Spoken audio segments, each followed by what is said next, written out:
yürersen, bu dünyadan xiyal sürüp ötemsen,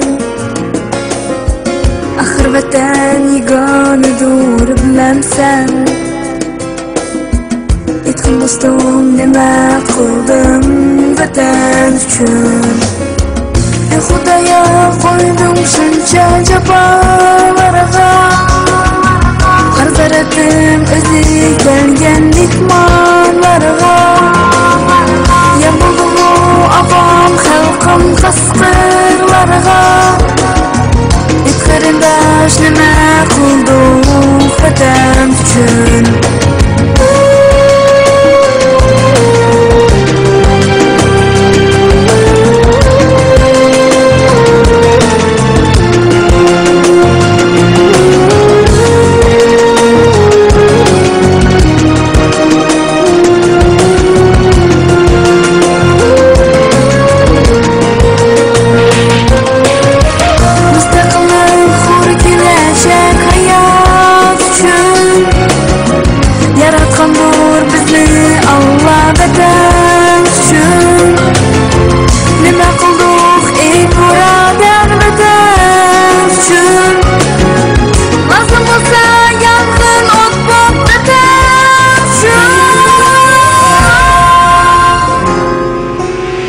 Boshni egib ig'iz ochmay tursak agar, dushmanana ichkiridan yamrab kelar.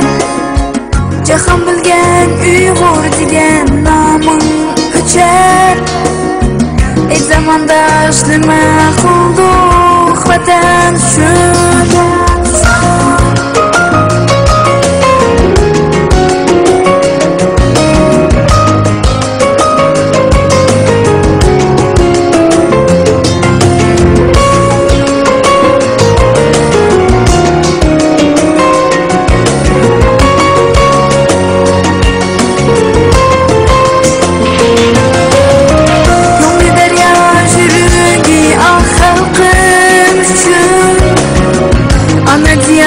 Candan aziz yerim üçün, zata börük senin her bir kişim üçün. Ey zamandaş, nima qildik vatan üçün? Tariqi bor hech kimdan kam bo'lmagansan, quyosh kabi bor jahonga bormagansan.